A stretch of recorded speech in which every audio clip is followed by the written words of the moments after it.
छोड़ के जाएगा बताओ? 10 से 5 हजार रुपये कमाने वाला मजदूर, मजदूरी तो है, कोई सुनने वाला नहीं, कोई नींद नहीं, कोई आराम नहीं, एक रोड पे ही रहना पड़ता है हम लोगों को। अगर ये कारण हो जाएगा तो कौन रहेगा? अपनी जान भी देने के लिए आएगा और फिर माल भी देने के लिए आएगा, अपने बच्चों को भी छोड़ेगा, फिर सजा काटेगा। कहाँ जाएंगे? गुरुद्वारे में बच्चे। ऐसा कानून कभी पास होगा तो हम लोग तो अपने बता रहे हैं कि हम तो अपने जितने भी हमारे स्टाफ की 50-40 गाड़ी चल रहा है, कोई गाड़ी नहीं चलाएगा, एकदम से इस्तीफा दे देगा, खत्म कहानी, कोई नहीं चलाएगा। अगर 7 लाख रुपया हमारे लोगों के पास में होता तो यहाँ नौकरी थोड़ी करने आते, अपने घर में आराम से बीवी बच्चों के पास में बैठ के रोटी खाते, खाना खाते। यहाँ क्यों गली गली भटकते घूमते? तो ये नियम अगर लागू हो जाएगा तो इस तरीके से कोई नहीं चला पाएगा, फिर सरकार भी नहीं चल पाएगी ना, सरकार भी कुछ कर सकती है। और ये सरकार ने एक बार देखा है, और जब अगर उसकी इच्छा होगी दोबारा देखने की तो फिर दोबारा भी देखेगी वो, मगर अब तक देखेगी तो अब तक संभल नहीं पाएगी। बाकी इन लोगों से मिलकर इन लोगों का जो दर्द है आप लोगों को समझने की जरूरत है। कोरोना काल जब डीजल चोरी अक्सर कर लेते हैं लोग। तो देखिए, हम जनरली आपको बता रहे हैं कि अगर छोटी लाइन होटल पर आप लोग रुकते हैं तो थोड़ा सतर्क ये बात आपका सही है। हाँ, क्योंकि बड़ा होटल होगा आपको वही हुआ था, अब से पहले जब हुआ था आप लोगों से अच्छी तरह सबको पता है। मैं आप लोगों को एक ऐसे इंसान से मिलाऊंगा जो पूरे भारत में घूमता है और पूरे भारत की जो अर्थव्यवस्था है उनको अपने कंधों पर लेकर चलता है, और इनसे बहुत सारी चीज़ों के बारे में जानेंगे क्योंकि ये पूरे भारत में घूमता है। इनसे बेहतर जानकारी ना मुझे ना आपको किसी को नहीं हो सकता है। सभी राज्यों के बारे में ये लोग जो है भली भांति से उसका नस बोलिए तो जानता है। तो इसी सभी चीज़ों को भारी गंभीर रूप से जानने के लिए हम लोग आए हैं यहाँ पर और जानेंगे ट्रक ड्राइवर से। तो थोड़ा आप इधर आ जाइए, अंदर में बैठिए, अंदर में बैठ जाइए, आप अपने केबिन पर बैठ जाइए, ठीक है? आइए तो हम जानेंगे, उस तरफ आप बैठ जाइए ना, हम यहाँ बैठ जाएंगे।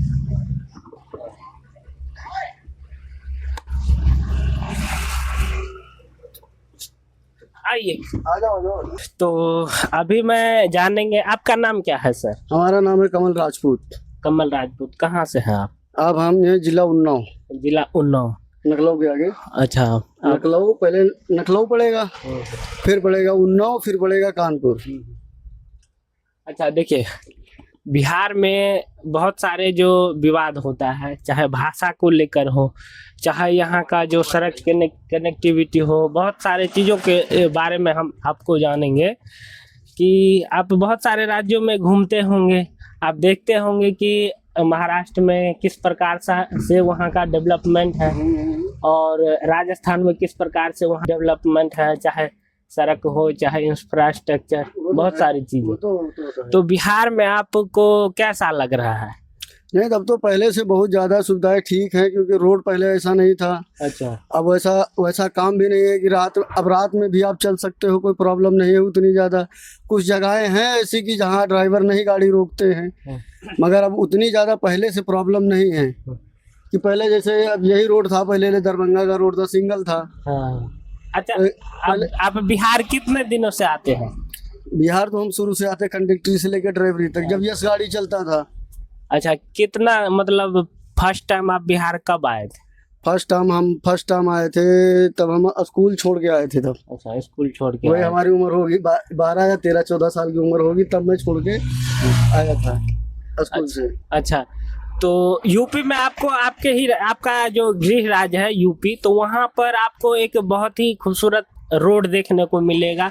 मैं टोटली पूरे यूपी की बात कर रहा हूँ, तो वहाँ पर एक्सप्रेस वे जो वहाँ की जो यूपी गवर्नमेंट है उसके द्वारा बनाया गया है एक्सप्रेस वे, वो बिहार में आपको कहीं देखने को मिला? नहीं, बिहार में एक्सप्रेस तो है तो, मगर अभी हम गए नहीं उस पे। कहाँ पर है? ये यहाँ से मुजफ्फरपुर से, जब मुजफ्फरपुर के पहले और ये इधर गया, इसको क्या कहते हैं? मोतिहारी वाला। मोतिहारी वाला, ये भी 1 नंबर का रोड एक्सप्रेस जैसा बना है। एक्सप्रेस वे नहीं है? एक्सप्रेस नहीं है, मगर रोड वैसा ही है।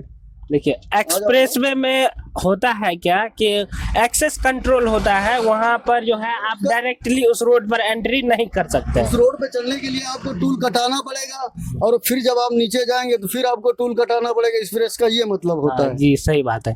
जैसे कि देखिए यूपी में जो है वहां पर यमुना एक्सप्रेस वे है, ताज एक्सप्रेस वे है, ये वहां की यूपी गवर्नमेंट ने बनाई हुई है ना। एसएच रोड है। नहीं हाँ, वहाँ की ये रोडें हैं, मगर अभी तो यहाँ तो हमने भी तो गए नहीं, देखे ही नहीं एक्सप्रेस इधर का कैसा क्या है, कहाँ पे बना है। जो रूट अपना है वही रूट चलते हैं, बाकी तो अपने से एक्सप्रेस वाले से जाने से कोई वो तो है नहीं। बिहार में एक भी एक्सप्रेस वे नहीं है, अभी भी एक भी नहीं, एक भी एक्सप्रेस वे नहीं है। हाँ इसीलिए नहीं है। अच्छा, बिहार में यही एक 4 लेन है, नहीं कोई एक्सप्रेस। ये जो अभी जहाँ पर आप खड़े हैं ये पूर्वी पश्चिमी गढ़ियाल है, जिसे NH-27 के नाम से जानते हैं।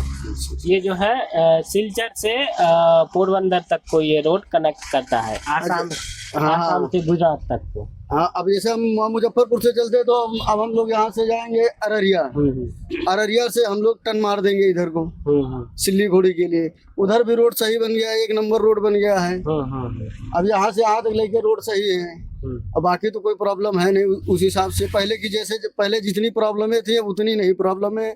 अब आराम से ड्राइवर रात में भी जा सकता है, दिन में भी जा सकता है, ना कोई ज्यादा तंग करता नहीं। पहले हर जगह ओए रुको रुको, लाओ लाओ लाओ लाओ, पहले ये सब करते थे, मगर अब ये ऐसा कुछ नहीं है। अभी बिहार में आप लोगों को किसी भी प्रकार का समस्या नहीं होता है ना? नहीं, अब तो कोई दिक्कत कोई प्रॉब्लम भी नहीं है कि कोई डंडा मारे, कोई लूट फान काम वाम करे, ये तो सब बंद हो गया, उससे तो कोई प्रॉब्लम भी नहीं है।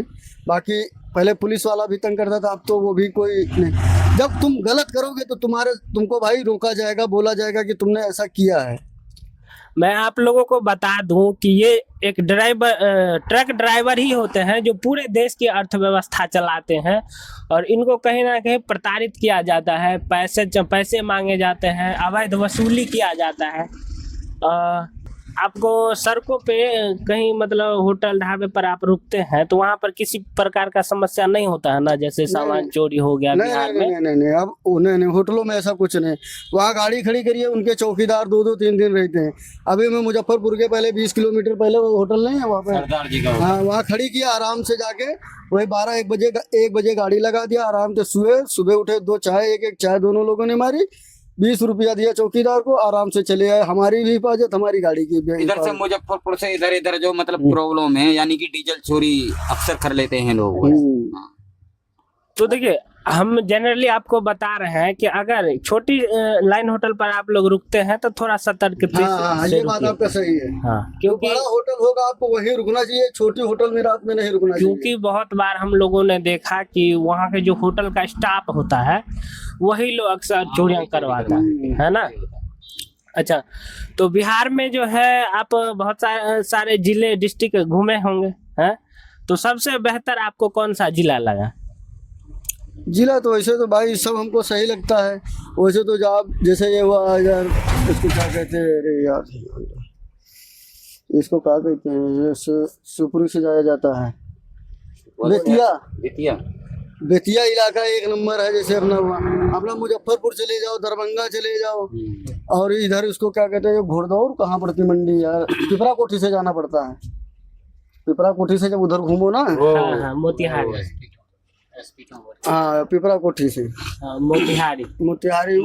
मोतिहारी उधर से रक्सौल जाया जाता है। अच्छा, अगर आप कंपैरिजन कीजिएगा कानपुर से तो उसके मुकाबले थोड़ा सा भी नहीं है बिहार का जो डिस्ट्रिक्ट है। हाँ, आप पटना को आप कंपैरिजन कीजिए लखनऊ से तो आपको अंतर नजर आता है कि वहाँ की जो डेवलपमेंट है। अब तो नखलऊ को तो भाई उसने चीन बना दिया है, गोरखपुर को भी उसने बदल दिया। हाँ, योगी महाराज ने। हाँ, देखिए भाई यही पॉइंट मैं आप लोगों को बताऊंगा कि देखिए लखनऊ जो है एक यूपी का राजधानी हो गया, वो बहुत अच्छा है।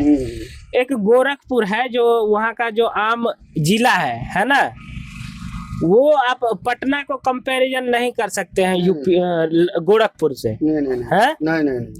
अच्छा, तो आपको बिहार में और क्या क्या आपको अच्छी सुविधा देखने को मिलता है कि यहाँ पर वैसा सुविधा नहीं है जैसे हमारे यूपी में है, राजस्थान महाराष्ट्र में है? अरे राजस्थान महाराष्ट्र में तो पानी की दिक्कत सबसे ज़्यादा यहाँ तो अपने यहाँ चलो बिहार तक, अभी बिहार तक जाएंगे बस जैसे सिल्ली घोड़ी पहुँचेंगे वैसे पानी की प्रॉब्लम है यहाँ पे। नल से अगर पानी आप निकाल के बाल्टी में रखे तो पीला हो जाएगा बर्तन, पानी पीला हो जाता है। इसीलिए तो हम लोगों को 40 रुपए का पानी का बाटल खरीदना पड़ता है।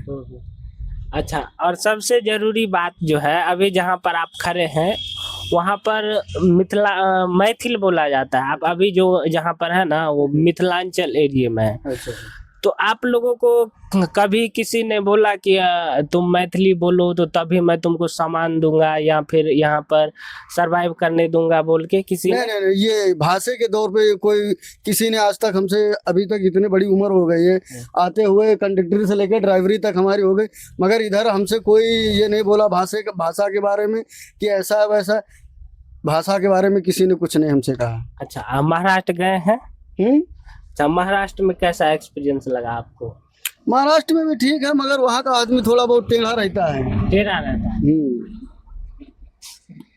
देखिए, इनसे ज्यादा जानकारी जो है किसी भी चीज का, चाहे वो भाषा को लेकर हो, चाहे कि वहाँ की रोड कनेक्टिविटी, मैं हर बार आपको बताता हूँ, इनसे बेहतर जानकारी आप लोगों को नहीं होगा, क्योंकि ये ट्रक ड्राइवर्स है, पूरे राज्य में घूमता है, नस नस जानता है सभी राज्यों के बारे में कि वहाँ की स्थिति क्या है, वहाँ के लोग कैसे हैं, वहाँ का कल्चर क्या है। बहुत सारी चीज़ों के बारे में ये बहुत अच्छे से जानते हैं।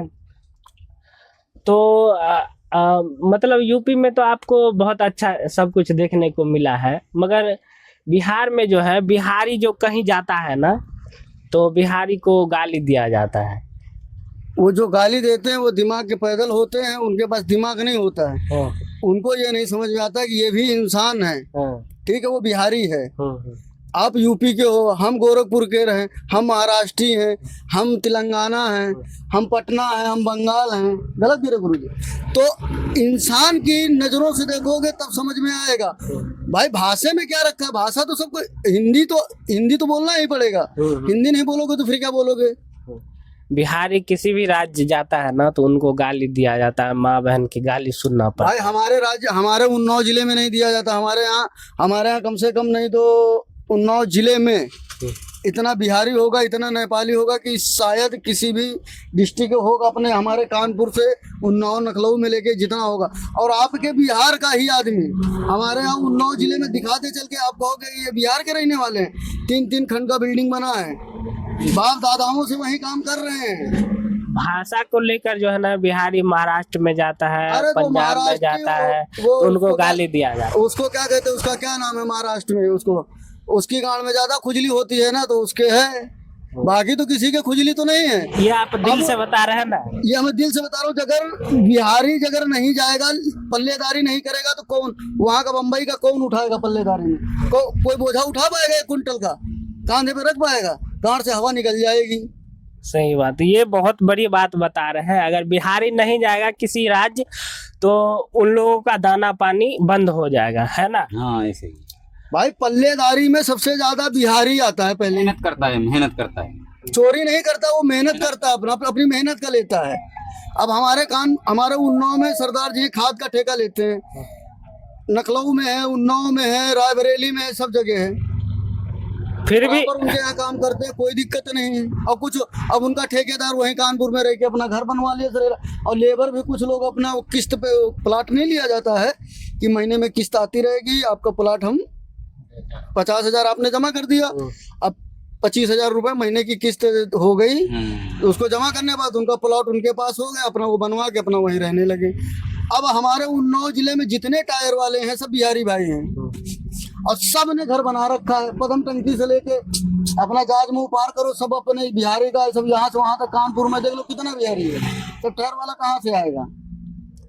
बाकी तो किसी को तो नॉलेज है नहीं उसके बारे में, टायर के बारे में, कैसा क्या बनाना है, कैसा क्या करना है। अब हमको तो इसको नॉलेज है कि हमको इसको कैसे चलाना है, इसमें क्या प्रॉब्लम है, ये क्यों नहीं स्टार्ट हो रही है, क्या दिक्कत कर रही है, क्या प्रॉब्लम है इसके पास, तो इसको हम समझेंगे ना।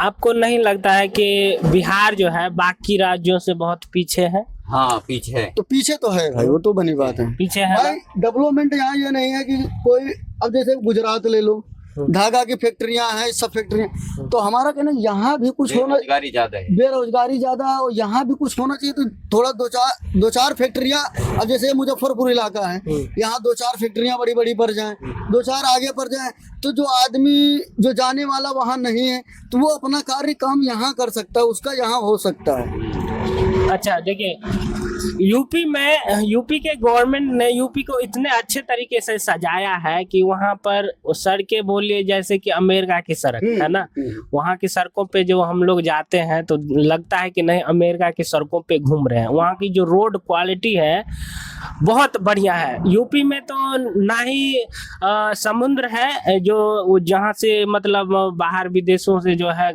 गाड़ियाँ जो कंटेनर वगैरह आकर वहाँ पर आयात निर्यात हो सके। ट्रेनों से आता है माल।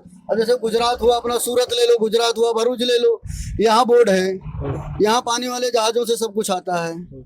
तो यूपी में तो ऐसा कुछ नहीं है, फिर भी यूपी इतना डेवलप क्यों है? जो कि लैंड लॉक स्टेट है, लैंड लॉक उसे कहा जाता है जो जमीन से चारों तरफ घिरा हो, है ना।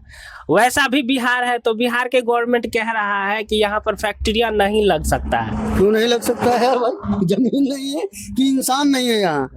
भाई जमीन नहीं है कि इंसान है यहाँ, क्यों नहीं लग सकता है? या तुम लगाना नहीं चाह रहे हो या तुम बनाना नहीं, जब लगाओगे तभी तो डेवलपमेंट होगा। पहले से सोच रहे, अब ये खेत है, अगर इसमें हम धान नहीं तो कैसे हो जाएगा? जब उसको हम लगाएंगे, उसको काटेंगे तभी तो हमारे पास आएगा। अब इसको हम चलाएंगे नहीं तो हमको कैसे पैसा मिलेगा? इसको हम ऐसे खड़ी कर दिए, खड़ी करके अब मोटर मालिक से कहे हमको पैसा दो तो हमको देगा। जब हम कुछ करेंगे तभी तो हमको मिलेगा। बहुत बड़ी बात कह रहे हैं। ऐसा ही यूपी है जहां पर लैंडलॉक स्टेट है, चारों तरफ जो है मिट्टी से घिरा हुआ राज्य है। ऐसा ही बिहार में है। तो यूपी में इतना सारा डेवलपमेंट होना ये अपने आप में गौरवान्वित महसूस करता है यूपी के लोगों को और वहाँ के गवर्नमेंट को। लेकिन यही चीज जो है बिहार में क्यों नहीं हो पा रही है? जो एक ही सरकार 20 वर्षों से जो है यहाँ पर राज कर रही है, कह रहा है कि बिहार में किसी भी प्रकार का जो फैक्ट्रियां वगैरह लगाना है वो मुश्किल होता है। क्या ऐसा कुछ नहीं, वो करना नहीं चाहते या उनको, हमारा कहने मतलब जिसकी सरकार है वो कुछ भी कर सकता है, कुछ भी कर सकता है। जब वो जनता के लिए सोचेंगे तभी तो कुछ होएगा। जनता तो भाई, अब जनता के पास है वोट मांगना तो जनता तो वोट दे देती, उसके बाद तुम चले गए अपने घर, फिर तो कोई देखने वाला तो है नहीं कि कहाँ क्या हुआ, कैसे हुआ। अच्छा, यहाँ पर आपको बहुत बेसिक चीज जो है आपको देखने को मिलेगा, क्योंकि आप सड़क पर चलते हैं, सड़क से रोड से आपको बहुत अच्छी नॉलेज होगी। तो यहाँ की रोड जो है आपको जगह जगह पर गड्ढे मिलेंगे। ऐसा तो आपको यूपी में नहीं देखने को मिला होगा। नहीं यूपी में नहीं। अब ये रोड है, यहाँ से अब लोग हम लोग अररिया तक जाए, घटा फटर झटर भर भर भर, चाहे जितनी नई गाड़ी ले आओ वो साल भर में उसका उड़ुंग तुड़ुंग सब बजने लगेगा, है ना। यही चीज आप महाराष्ट्र में जाइए, बंगाल में जाइए, तो ये चीज जो है आपको देखने को नहीं मिलेगा। सड़क पर इतना गड्ढा है, नहीं देखने को नहीं मिलेगा। एकदम रोड वीआईपी मिलेगा। ये कतई एक मेन हाईवे है, दिल्ली को जोड़ता है, आसाम दिल्ली को जोड़ता है। इसकी भी व्यवस्था खराब हुई पड़ी है इस टाइम। इसी की मैं बात कर रहा हूँ। इसकी व्यवस्था बिल्कुल खराब है इस टाइम। यही NH27 जो आपके यूपी में जाता है तो ये बहुत अच्छा वेल्ड क्वालिटी का हो जाता है। हाँ यही है, ये इसकी व्यवस्था खराब है इस टाइम। अच्छा, तो इस चीजों से आप लोगों तो को बहुत दिक्कत होता है। दिक्कत है वो, हम रात में ही सिल्लीगुड़ी पार कर जाते हैं, लेकिन इसी वजह से पार नहीं कर रहा, रास्ता खराब है, बस इसीलिए तो टाइम लगता है, टाइम लग जाता है। अब तक तो हम नुकसान बिगाड़ हो जाता है, फिर गाड़ी रास्ते में खड़ा करना पड़ जाता है, डीजल वीजल चोरी होने की संभावना होती है। फिर बस एक बताइए कि एक ट्रक ड्राइवर है, ये लोग कह रहे हैं कि बिहार में जो है सड़कों पर गड्ढा है, हम लोगों को बहुत परेशानी होता है जाने के लिए। यही NH27 इधर यूपी में जाइए तो वेल मेंटेन आपको देखने को मिलेगा, जरा सा भी आपको पैच नहीं देखने को मिलेगा। इधर बंगाल जाइए, आपको यही NH27 बहुत अच्छी क्वालिटी में दिखेगा, वेल मेंटेन दिखेगा, आपको कहीं भी सड़कों पर गड्ढा नहीं देखने को मिलेगा। बाकी इसी सारे चीज को मैंने जानकारी आप लोगों को मैं बताया। बाकी क्या नाम है सर आपका? हमारा नाम है कमल राजपूत। आपका क्या नाम? मेरा नाम अलीमुद्दीन है। अलीमुद्दीन। इन सभी लोगों से मैंने जाना और आप लोगों को अवगत कराया कि किस प्रकार से बिहारियों को जो है मतलब बेवकूफ बनाया जाता है कि वहाँ पर सड़कें नहीं अच्छी हो सकती है। यहाँ पर बड़ी हैवी गाड़ियाँ चलता है, जो कि आप बाकी राज्यों में जाइए तो आपको सब कुछ सामान दिखेगा। वहाँ की जो गवर्नमेंट की मतलब कार्य करने की जो क्षमता होती है वो बहुत ही बढ़िया होता है। अपने स्टेट के प्रति वो लोग सोचते हैं बहुत अच्छे तरीके से। तो आपको यूपी में मैंने एक चीज बहुत देखा कि वहाँ पर सड़कों का जो है जाल बिछाया हुआ है ना। चाहे आप कानपुर चले जाइए, इधर इलाहाबाद, वाराणसी, कहीं भी किसी भी जगह जो एक्सप्रेस बना है ना उस पे कोई जानवर जा सकता है ना, कोई अगर 2 पहिया 3 पहिया का साधन गया, अगर कुछ हो गया तो कुछ मिलने वाला नहीं है, ना बीमा देगी ना सरकार देगी, क्योंकि उस पे अलाउ नहीं है आपको जाना। 2 पहिया 3 पहिया को लेके अलाउ नहीं जाना, क्योंकि उसमें तो फुल स्पीड में चलती हैं गाड़ियाँ। जो एक्सप्रेस हमारे यहाँ के हैं, आगरा एक्सप्रेस हो गया, जैसे अब जैसे ये इसको उत्तराखंड एक्सप्रेस हो गया, ये सब उरई वाला हो गया, ये सब एक्सप्रेस हो, इन पे 2 पहिया 3 पहिया अलाउ नहीं है, मगर फिर भी आदमी जबरदस्ती चला जाता। मगर अब टूल वाले क्या करेंगे, वहीं कि तुम लोकल वाले आदमी हो तो वो लड़ाई झगड़ा तो करना नहीं चाहते हैं। आदमी कहते हैं जाओ, और जाने के लिए तो जाने, भुगतान तो तुमको भरना है, उनको थोड़ी देखना है। कुछ हो जाएगा तो तुम क्या करोगे। और मैं फिर आपको बता दूं कि ये लोग जो है ट्रक ड्राइवर्स है, जो पूरे देश की अर्थव्यवस्था को अपने कंधे पर लेकर चलता है। आपको जो निवाला मिलता है ना कहीं यही लोग हैं इनका कारण, जो आप लोगों को घर तक कि कोई भी चीज़ आसानी से पहुंचाता है। अगर ये लोग जो है ना स्ट्राइक पे आ जाए तो आपका दाना पानी बंद हो जाएगा। कुछ लोग जो मनबड़ू जो पुलिस वाले होते हैं, चाहे आरटीओ होते हैं, उनको द्वारा जो है इन लोगों को प्रताड़ित किया जाता है। ये लोग पूरे राज्य में, देश भर में घूमता रहता है और इन लोगों को जो है प्रताड़ित किया जाता है।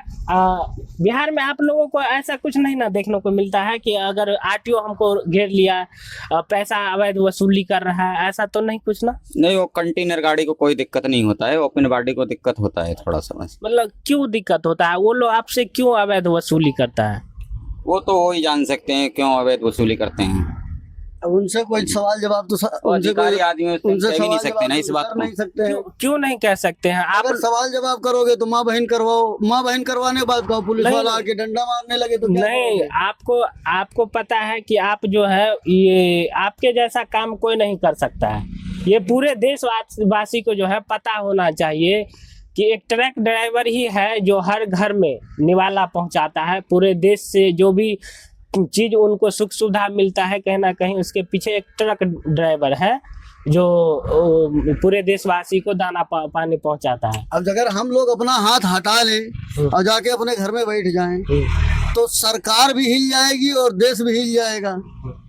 अगर हम लोग ये इसको नहीं लेके जाएंगे, मगर हमारी लोगों की बात थोड़ी आदमी को। अभी अगर कोई बकरी भी धोखे से आ जाए, अब मोटरसाइकिल है जैसे जा रहा है वो यूं करता है, यूं जाता है, उसके बाद आगे रोक देगा। अब ये इतनी बड़ी गाड़ी है, कितना कंट्रोल करेगा, कितनी ब्रेक लगाएगा? जितना उसके अंदर में कंट्रोल होगा उतना ही करेगा, जाके छू जाएगी। तो सब लोग ये नहीं सोचेंगे कि पहले उसको समझौता करेगी कैसे क्या हुआ। पहले ड्राइवर को तो नीचे उतरो, तो ये कहो, पहले तो मारने पे आदमी तुल जाता है। और अगर यही ड्राइवर अपने पे आ जाए तो क्या नहीं कर सकता है। तो आप अगर कहते हैं ना कि किसी ड्राइवर ने किसी को, बकरी को या आदमी को एक्सीडेंट कर दिया, तो वो अपने मन से नहीं करता। उनके पीछे जो है ये बड़ी गाड़ियां होता है, इनको साइड लेने में, ब्रेक लगाने में बहुत सोच कर लगाना पड़ता है। उसको दूरी भी मेंटेन करना पड़ता है, बाकी गाड़ियों को भी बचाना पड़ता है। छोटी गाड़ियां जो है इन लोगों को अक्सर जो है मतलब चकमा देते रहता है। गलती से खुदा ना खास्ता इन लोगों के साथ कोई घटना हो जाता है तो इन लोगों को सभी मारने पर तुले जाते हैं, लेकिन अपना गलती कोई नहीं ठहराता कि मेरे से गलती हुआ है। तो मतलब आरटीओ, बात करेंगे आरटीओ की, तो आरटीओ जो है आपको अवैध वसूली नहीं करता है बिहार में, है ना? नहीं, अभी तक तो भाई नहीं कोई हमारे साथ ऐसा कोई कार्य हुआ कि हमको कोई मिला हो रास्ते में कि नहीं ऐसा है वैसा है। अपना काम एकदम ओरिजिनल रहता है, कागज एकदम ओके रहते हैं। हम पैसे देंगे नहीं, ये कागज पकड़िए, ये चाबी पकड़िए, ये गाड़ी पकड़िए, आप समझिए जाके। नहीं, अगर देखिए, अगर आप लोग अपने हक के लिए नहीं लड़िएगा तो वो लोगों को क्या है, वो बहुत सारे जो रिश्वतखोर होते हैं वो मतलब फर्जी तरीके से गवर्नमेंट जॉब पाते हैं, उन लोगों को कोई मतलब नहीं है कि जनता क्या करे नहीं करे। आप लोगों को जो है अवैध वसूली किया जाता है, ये चीज जो है आप अपने हक के लिए उनसे लड़ना सीखिए, ठीक है। अब जैसे अपना ये बिहार बॉर्डर हुआ, बॉर्डर बंद है, फिर भी पैसा देना पड़ता है, 500 जाने में 500 आने में। क्यों दे भैया, आजकल जो आप वीडियो एविडेंस के माध्यम से आप किसी को जो है ना, बिहार बॉर्डर का कितना ड्राइवरों ने वीडियो बनाया, कितना भी वायरल किया, कितना जाम लगाया, कितना बन गया। बदतमीजी बहुत होता है उधर, लोग मारने के लिए चढ़ जाते हैं उधर, आप बोल नहीं सकते उधर, उनका ग्रुप होता है 10 का 20 का, उतने लोग इकट्ठे होते हैं। अगर आप अपने हक की बात करोगे तो आपको बोलने नहीं देंगे, वो आपको बोलने देंगे, आपको गालियों से इतना भरपूर कर देंगे, आपको शर्म के मारे वहां से जाना पड़ेगा। आप ये सोचोगे 500 के बजाय 1000 देना है, लेकिन यहाँ से चलो, इतना बदतमीज हो जाता है उधर। ये चीज बिहार में नहीं होता है ना, बिहार में बॉर्डर पे होता है ना, गोपालगंज बॉर्डर है, इधर दालकोला बॉर्डर है, उधर औरंगाबाद बॉर्डरों पे सब सिस्टम है। और अंदर फिर अधिकारी अंदर आ जाते हैं, फिर अधिकारी भी अपने उनका कोई चांस पड़ जाता है तो फिर वो भी कसर नहीं छोड़ते अपने आप में। कितने समस्याओं से घिरे होते हैं लोग। कुछ लोग इनको गलतियां ठहराते हैं कि ट्रक वाले गलती है, पुलिस वाले इन्हें पारित करते हैं कि अवैध वसूली किया जाता है इन लोगों से। मतलब सारे जो मतलब ट्रक ड्राइवर ही हैं जो पूरा माल पानी लेकर चलता है पूरे इस देश में, राज्य में, इसीलिए इन लोगों को जो है इनको प्रताड़ित किया जाता है। ये हमको और आप लोगों को कहीं ना कहीं आवाज उठाने की जरूरत है कि एक एक ट्रक ड्राइवर जो है पूरे राज्य में घूमता है, दाना पानी हम लोगों को आप लोगों को आसानी तरीके से पहुंचाता है, इन लोगों के साथ दुर्व्यवहार होता है तो बहुत बुरा लगता है, दिल से बहुत बुरा लगता है। और ये लोग जो है पूरे राज्य में घूमता है, इन लोगों को पूरे राज्य के बारे में बहुत अच्छे से मालूम होता है कि कहाँ पर किस प्रकार से वहाँ की स्थिति है, सभी चीज़ों के बारे में ये लोग अच्छे से जानते हैं। तो बिहार का एक्सपीरियंस जो है आप लोगों का बहुत अच्छा रहा है ना सर। ओके ओके, चलिए, तो ये ड्राइवर लोग हैं और इन्होंने जो बात बताई है वो हमें आप लोगों को समझने की ज़रूरत है, इन पर आवाज़ उठाने की ज़रूरत है कि ये लोग कितने प्रताड़ित होते हैं। इसी हाल ही में जो एक डिबेट आया था, मतलब अमित शाह ने जो कोई एक्शन लिया था, जो मतलब अगर आपसे गलती से एक्सीडेंट हो जाए तो आपको 10 लाख रुपया और 10 साल की सजा हो। ये चीज क्या सही था क्या? नहीं, सही कैसे हो सकता है आप बताइए। क्या ड्राइवर का क्या सैलरी होता है? 4 से 5 हजार रुपये सैलरी देता है मालिक लोग, घर छोड़ के इधर उधर डोलता है। अब 10 साल जाएगा तो फिर ड्राइवर ही कौन करेगा आप बताइए। इतना घर खेती बेच के, जमीन बेच के, घर बेच के थोड़ी देगा, नहीं आप ही समझिएगा। आप समझने वाली बात है, अगर ये कानून पास होता है या इस पर प्रक्रिया चलती है तो ये संभव नहीं है, ये हो ही नहीं सकता। कौन अपने बीवी बच्चों को छोड़ के जाएगा बताओ। 10 से 5 हजार रुपये कमाने वाला मजदूर, मजदूरी तो है, कोई सुनने वाला नहीं, कोई नींद नहीं, कोई आराम नहीं, एक रोड पे ही रहना पड़ता है हम लोगों को। अगर ये कारण हो जाएगा तो कौन रहेगा? अपनी जान भी देने के लिए आएगा और फिर माल भी देने के लिए आएगा, अपने बच्चों को भी छोड़ेगा, फिर सजा काटेगा। कहाँ जाएंगे? गुरुद्वारे में बच्चे। ऐसा कानून कभी पास होगा तो हम लोग तो अपने बता रहे हैं कि हम तो अपने जितने भी हमारे स्टाफ के या पता चल गाड़ी चल रहा है, कोई गाड़ी नहीं चलाएगा, एकदम से इस्तीफा दे देगा, खत्म कहानी, कोई नहीं चलाएगा। बहुत बड़ी बात कर रहे हैं ये लोग, क्योंकि ये लोग जो है पूरे देश में घूमता है, पूरे देश को चलाता है, फिर भी इन लोगों को जो है किन्हीं द्वारा मदद नहीं मिलता है। कहीं ना कहीं 7 लाख रुपया, अगर 7 लाख रुपया हमारे लोगों के पास में होता तो यहाँ नौकरी थोड़ी करने आते, अपने घर में आराम से बीवी बच्चों के पास में बैठ के रोटी खाते, खाना खाते। यहाँ क्यों गली गली भटकते घूमते? तो ये नियम अगर लागू हो जाएगा तो इस तरीके से कोई नहीं चला पाएगा, फिर सरकार भी नहीं चल पाएगी ना, सरकार भी कुछ कर सकती है।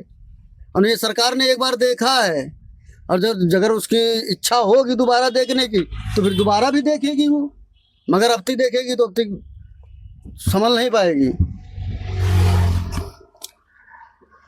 बाकी इन लोगों से मिलकर इन लोगों का जो दर्द है आप लोगों को समझने की जरूरत है।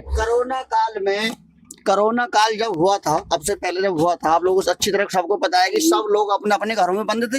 बंद थे, लेकिन मैं अपना बता रहा हूँ, मैंने परमानेंट दिल्ली से बिहार के लिए चावल और दाल वाल का काम चलता था दिल्ली से, मैंने परमानेंट गाड़ी चलाया था उसमें पूरे 6 महीने में घर नहीं गया, घर के दरवाजे से बाहर चला जाता था, लेकिन गाड़ी चलता था परमानेंट। किसके लिए चलता था? कुछ अपना पेट, कुछ औरों की समस्या के लिए। वरना अच्छा तो हमको भी लगता है घर में बैठना, डर तो सबको लगता है, लेकिन नहीं, एक इंसानियत के खातिर और एक अपनी जिम्मेवारी के खातिर हमने अपना काम नहीं छोड़ा। देखिए कितनी बड़ी बात इन्होंने कही है कि कोरोना काल में जो आप लोग डर के मारे अपने घर में रहते होंगे ना, तो ये सड़कों पे जो है आपके बच्चों के लिए, आपके लिए, अपने बच्चों का पेट काट के जो है सड़कों पे घूम रहे थे, आप लोगों को दाना पानी निवाला देने के लिए। अगर आप लोग इनके लिए आवाज नहीं उठाइएगा तो कौन उठाएगा?